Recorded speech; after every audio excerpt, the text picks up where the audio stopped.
siang pemirsa, Breaking News kembali hadir menyapa Anda. Pada hari ini saya akan menghadirkan sejumlah kabar terbaru seputar bisnis yang akan menemani Anda. Pada hari ini diantaranya adalah kondisi keuangan yang terjadi pada Bank Mandiri pada tahun 2018. Bersama saya Risalatul Mawfiroh, inilah Breaking News selengkapnya. Profil PT Bank Mandiri. Nama perusahaan PT Bank Mandiri Persero Tbk. Nama komersial Bank Mandiri. Bidang usaha perbankan. Kantor pusat Jalan Jenderal Gatot Subroto, Jakarta, Indonesia. Tanggal pendirian tanggal 2 Oktober 1998. Perusahaan PT Bank Mandiri. Visi menjadi partner finansial pilihan utama Anda. Misi menyediakan solusi perbankan digital yang handal dan simpel yang menjadi bagian hidup nasabah. Produk-produk Bank Mandiri. Yang pertama, Mandiri Tabungan. Yang kedua, kartu kredit. Yang ketiga, e-banking.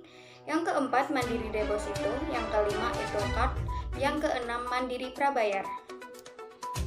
Simpanan nasabah. Yang pertama, simpanan nasabah giro dan giro wadiah. Yang kedua, tabungan dan tabungan wadiah. Yang ketiga, deposito berjangka. Dengan total simpanan nasabah sebesar Rp766.889.3. Dari giro wadiah dan tabungan. Yang kedua, interbank Almoni. Yang ketiga, deposito berjangka. Dengan total simpanan dari bank lain sebesar Rp16.493.815. Pendapatan provisi dan komisi. Pendapatan bunga dan pendapatan syariah dengan total pendapatan bunga dan syariah sebesar Rp80.992.570 dikurangkan dengan beban bunga dan beban syariah sebesar Rp26.399.938. Dengan pendapatan bunga dan syariah itu berjumlah Rp54.622.632. Ditambahkan dengan pendapatan premi neto sebesar Rp2.707.133. Jadi, pendapatan bunga, syariah, dan premi neto sebesar Rp57.329.765. Selanjutnya ada komitmen dan kontingensi. Yang pertama, tagihan komitmen sebesar Rp259.282.19 dengan fasilitas pinjaman yang belum ditarik, rupiah, dan valuta asing. Yang kedua, kewajiban komitmen sebesar Rp441.737.678 dengan fasilitas kredit kepada nasabah yang belum ditarik. Yang pertama, BUMN, yang kedua lainnya. Yang kedua, fasilitas kredit kepada bank lainnya yang belum ditarik terdiri dari committed, uncommitted, dan yang ketiga invertible LC. Yang ketiga ada tagihan kontingensi sebesar Rp23.309.600 terdiri dari garansi yang diterima, pendapatan bunga dan penyelesaiannya, dan lainnya. Yang keempat ada kewajiban kontingensi sebesar Rp94.898.951 terdiri dari garansi yang diberikan dan juga lainnya. Selanjutnya ada pinjaman yang diberikan, kredit yang diberikan, dan piutang atau pembayaran syariah.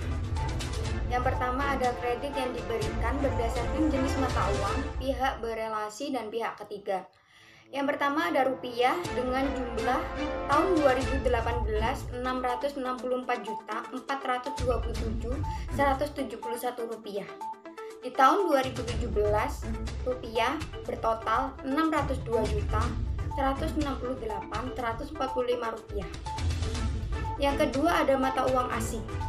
Pada tahun 2018 mata uang asing berjumlah Rp135.130.17.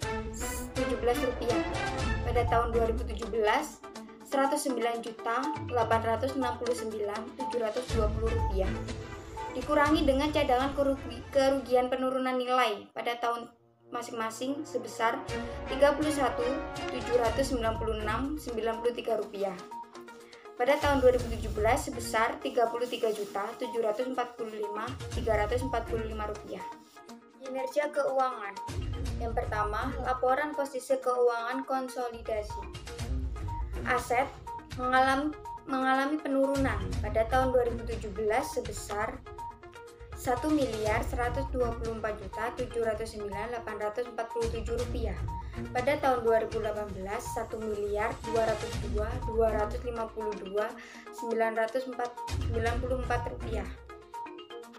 Total liabilitas pada tahun 2018 sejumlah Rp941.953.100 dan pada tahun 2017 sebesar Rp826.817. Pada tahun 2018 liabilitas ini mengalami peningkatan.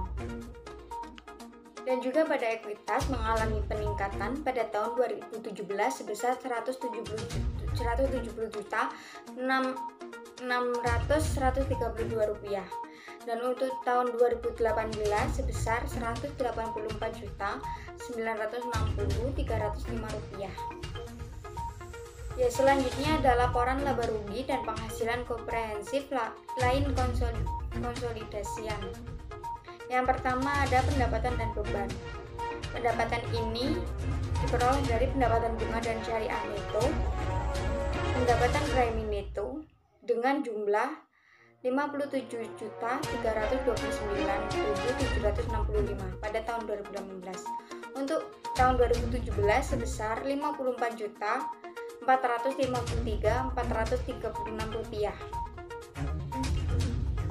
Selanjutnya untuk labanya sebesar Rp333.905.797 pada tahun 2018. Untuk tahun 2017 sebesar Rp27.156.863. Jadi mengalami kenaikan pada tahun 2018 ini.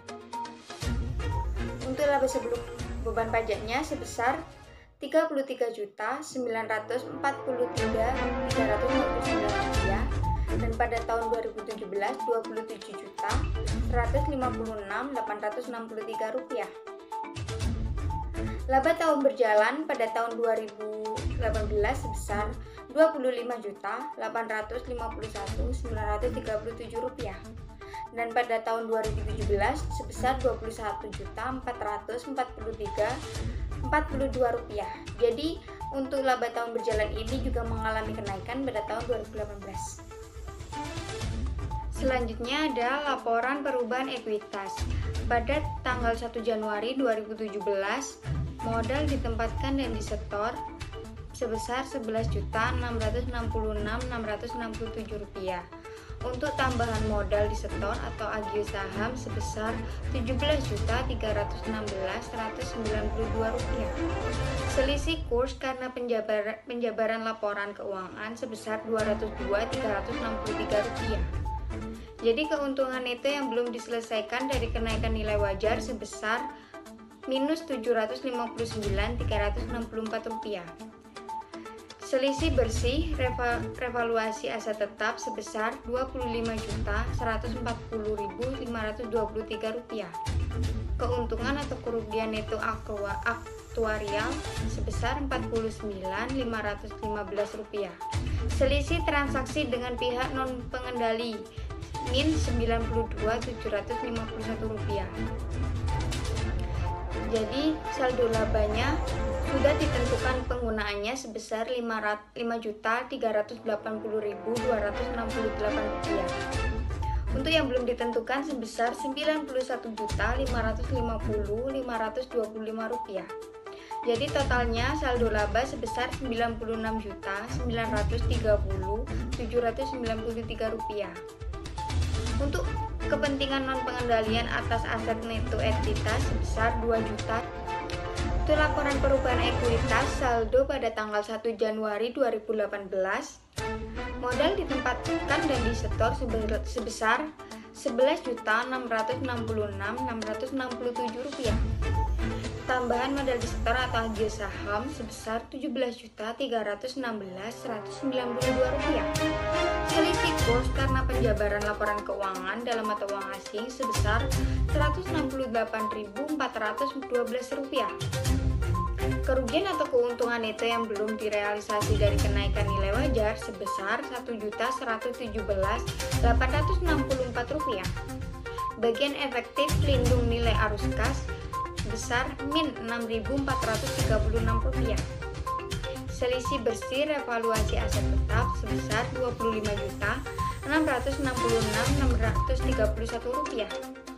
Untuk keuntungan atau kerugian itu aktuarial sebesar min Rp462.8. Selisih transaksi dengan pihak non pengendalian sebesar min Rp106.1.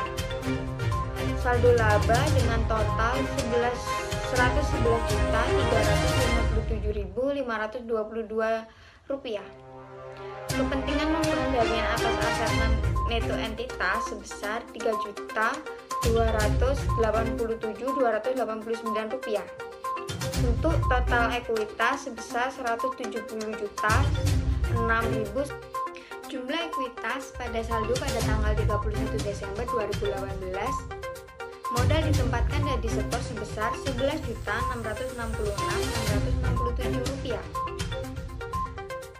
Selanjutnya tambahan modal atau modal disetor atau agio saham sebesar Rp17.316.192.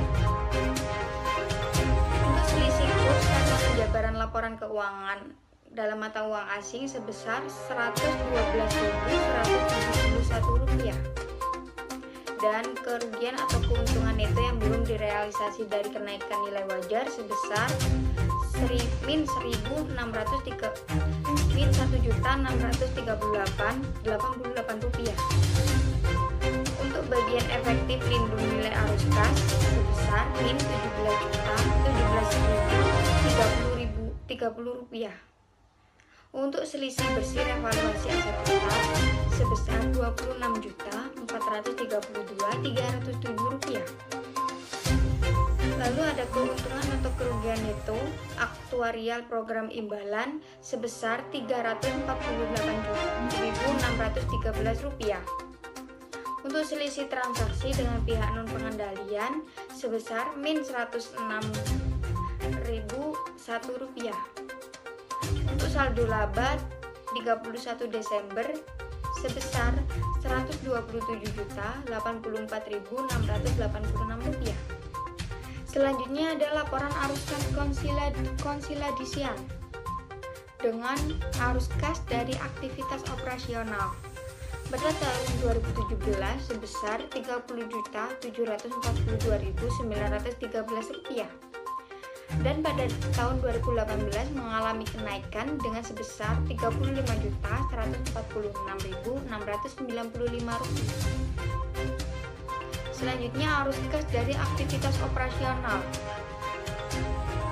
Tahun 2017 kas neto yang digunakan atau yang diperoleh dari aktivitas operasional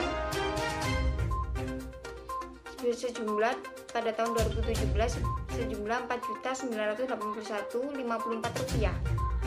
Pada tahun 2018 min Rp31.962.470. Dan ada arus kas dari aktivitas investasi. Pada tahun 2017 sebesar Rp5.276.211. Dan pada tahun 2018 sebesar Rp21.041.189. Dan yang terakhir ada arus kas dari aktivitas pendanaan. Pada tahun 2017 sebesar Rp702.143. Dan yang tahun 2018 sebesar Rp17.151.038.